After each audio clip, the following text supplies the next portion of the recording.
मलूक नागर हैं लोकसभा के सांसद, बीएसपी से अब आरएलडी में आ चुके हैं, पार्टी के जनरल सेक्रेटरी हैं और मेरे साथ डीके दुबे जुड़ गए हैं। जानूक नागर, मानक जी, आज का ओके, किशोर तिवारी और मलूक नागर। ओके, मलूक नागर साहब, पहले आप। मलूक नागर साहब, कहां किसको वोट पड़ रहा है तीसरे चरण में? आज आपकी ग्राउंड रिपोर्ट क्या कह रही है?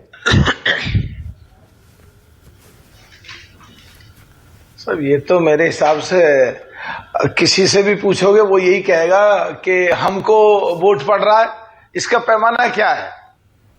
बट जहां तक देश के हालातों की बात है, जहां तक देश में जो माहौल बन रहा है उसकी बात है, जहां तक पाकिस्तान के लोगों को सपोर्ट कर रहा है उसकी बात है, जहां तक पंजाब के एक्स चीफ मिनिस्टर बोल रहे हैं कि ये जो देश के सिपाही हैं, जो देश के लिए जान देते हैं, कुर्बान होते हैं, उनके लिए बोल रहे हैं कि ये गलत तरीके से काम कराए जा रहे हैं, इनको जो शहादत देने वालों का मजाक उड़ाया जा रहा है।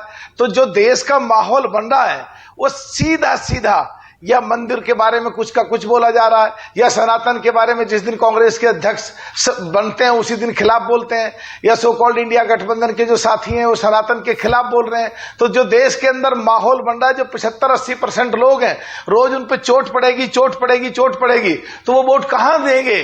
जो देश की हालात है, आज देश पूरा वर्ल्ड में इकोनॉमी देश की बढ़ती जा रही है, जो माननीय प्रधानमंत्री नरेंद्र मोदी जी की जो देश स्तर और पूरे संसार स्तर पे जो लीडरशिप स्टैब्लिश हो रही है, तो लोग देख रहे हैं, देश की जनता देख रही है। और हमारे आरएलडी के नेता जो चौधरी जैन जी देश में जो चौधरी चरण सिंह जी की विचारधारा थी उसको लेकर पूरे देश में घूम रहे हैं। जो किसानों की बात अगर कांग्रेस के लोग करते हैं तो चौधरी चरण सिंह को 40 दिन के प्रधानमंत्री के बाद कुर्सी से हटा दिया था।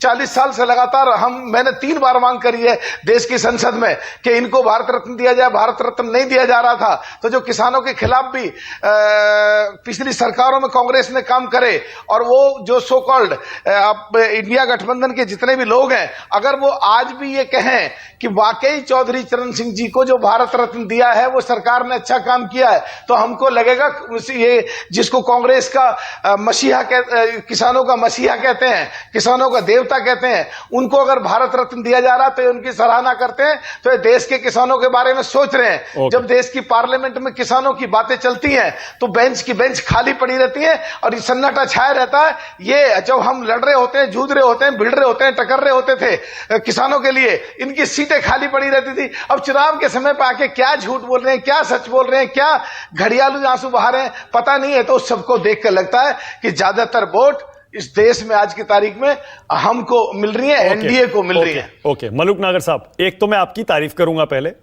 और उसके बाद मेरा छोटा सा ऑब्जर्वेशन। तारीफ मैं आपकी करूंगा। मलूक नागर साहब, आप बहुत बढ़िया बोलते हैं जी, आप बहुत अच्छे वक्ता हैं। अब मैंने आपको संसद में भी बोलते सुना है, उसके अलावा मेरे शो पे भी आप काफी समय से आ रहे हैं। बहुत बढ़िया धारा प्रभाव आप बोलते हैं। थैंक यू, आपको सुन के अच्छा लगता है। अब मेरा ऑब्जर्वेशन और कमेंट यह है कि अभी भी आप आरएलडी और एनडीए गठबंधन की तरफ से बोलने में पूरी तरह से अभी मक्खन हुए नहीं है। आपकी आवाज में, आपके वाक्यों में जो हिचक में अभी थोड़ी बहुत महसूस कर रहा हूं ना, अभी वो रवानगी अभी आई नहीं है। अभी रवा होने में थोड़ा टाइम लगेगा। क्यों, सही कह रहा हूं ना मलूक नागर साहब? अभी पूरी तरह से आप अपना ये सॉफ्टवेयर जो है ना, यहाँ ऊपर दिमाग में जो सॉफ्टवेयर है, पूरी तरह से अभी वो ढला नहीं है। देखिए मानक जी, आप और आपके साथी सारे नेशनल टेलीविजन के लोग रोज ये कहते थे पिछले 4 साल से कि आप तो सरकार के गुणगान करते हो, आप तो भाजपा में जाने वाले हो। आप वहां गलत सिद्ध हुए। आपको सारे लोग, हमारे आलोक जी हमारे बढ़िया दोस्त हैं, ये आप जैसे एंकरों पे सब आरोप लगाते हैं, आप तो महिमा मंडल कर रहे हो, बीजेपी की बात कर रहे हो, आपका टेलीविजन तो ये हो गया, आपका तो वो हो गया, आप तो बीजेपी के प्रवक्ता हो गए। तो आपको ये क्या कहते हैं मुझे नहीं पता, पर मैं तो पहले भी देश के लिए बोलता था, देश के लोगों के लिए बोलता था, किसानों के लिए बोलता था, चौधरी चरण सिंह जी की विचारधारा से बोलता था एकदम, और आज भी वही बोल रहा हूं। ओके, बहुत बढ़िया। नहीं, आप बढ़िया बोलते हैं। अरे मैं यही तो कह रहा हूं, आप जैसा बढ़िया बोलते हैं वैसा बढ़िया अभी फिलहाल कुछ दिन से नहीं बोल पा रहे हैं। मैं उम्मीद करता हूं कि आप जल्दी सी उस मूड में आ जाएं, मोड में आ जाएं, जहां पे आप पहले की तरह झमाझम बोलें। किशोर तिवारी, आप इसे पूछ रहा हूं मैं। किशोर जी, एक सवाल और, मलूक नागर ने क्या गलत कहा? किशोर जी बताइए जरा, ये वडेत्तीदार जी कौन है? किशोर जी, यानी शिवसेना, उद्धव ठाकरे गुट उस बयान से खुद को अलग कर रहा है। दूसरा सवाल जो मलूक नागर ने पूछा, उसका भी जवाब दीजिए, उसका भी जवाब दीजिए। कांग्रेस के पूर्व मुख्यमंत्री चन्नी जी, वो क्यों कह रहे हैं फिर ऐसा? पूंछ में जो हमला हुआ वो स्टंट है, स्टंटबाजी है चुनाव जीतने के लिए।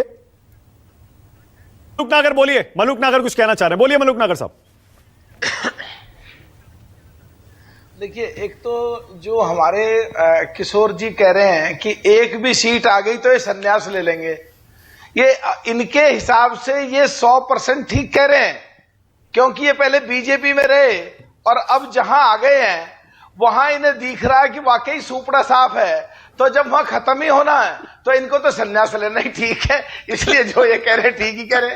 पर एक मैं इनकी तारीफ करूंगा, कम से कम देश के नेशनल टेलीविजन पे इन्होंने बैठ के ये स्वीकारा कि सो कॉल्ड इंडिया गठबंधन के लोग कि कांग्रेस का मुख्यमंत्री, पूर्व मुख्यमंत्री पंजाब का और महाराष्ट्र का बहुत नेता सदन, जो विपक्ष का नेता सदन है, उसने जो बातें बोली हैं, स्टेटमेंट दिए हैं, वो गलत दिए हैं। तो सो कॉल्ड इंडिया गठबंधन पहले भी टूटा था, पहले भी बिखरा था, बिहार में टूटा, बंगाल में टूटा, पंजाब में टूटा, आज देश के नेशनल टेलीविजन में टूट रहा है।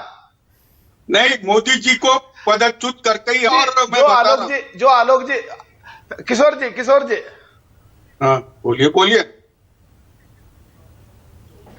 किशोर, आपको किशोर कौन जी रोक बोल लूं सकता? मैं? बोलिए। देखिए, एक बात सच है कि आलोक जी बैठे हैं और बहुत ही काबिल नेता हैं और डिजर्व करते हैं हमारे जैसे पहले मैं विधायक रहा या सांसद हूं अभी, तो जो आलोक जी हैं ये डिजर्व करते हैं विधायक बनना या सांसद बनना या देश की राजनीति में।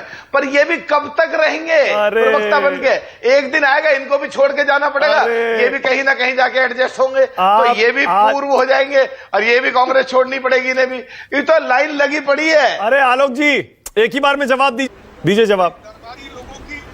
ऐसा देखिए, मुझे लगता मलूक भाई अच्छे मौसम वैज्ञानिक हैं, मैं समझता हूँ। अभी चौथी पांचवी पार्टी में चले गए हैं, लेकिन मलूक भाई मेरी कोई इच्छा नहीं है, मैं कांग्रेस में था, कांग्रेस में हूं और कांग्रेस में रहूंगा। 2-3 विषय यहाँ पर सामने है। थोड़ा सा जो आज का मानक जी आपका प्रोग्राम का जो दूसरा विषय है वो यह है किसे वोट पड़ेगा। मैं कांग्रेस से विधायक रहा, यहाँ आया और वापस वही लोकदल में गया हूँ जी। चलिए तीसरा होगा मलूक भाई, आप बड़े भाई हैं हमारे, हम आपको सम्मान करते हैं। के मेंबर एक साथ रहे हैं। मैं कह रहा हूँ जी, मैं आपका सम्मान करता हूँ, आप मेरे। अरे भाई, मैं तो कह रहा हूँ, आप एक सेशन में तीनों भाई AICC के मेंबर थे हैदराबाद सेशन में, 2006 की बात होगी शायद, मुझे याद आ रहा है जितना। कोई बात नहीं, आप बड़े भाई हैं, आप सम्मानित हैं, लेकिन अच्छे मौसम वैज्ञानिक है, मैं तो आपकी बड़ाई कर रहा हूँ।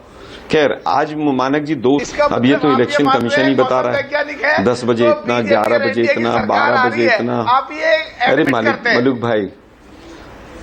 भाई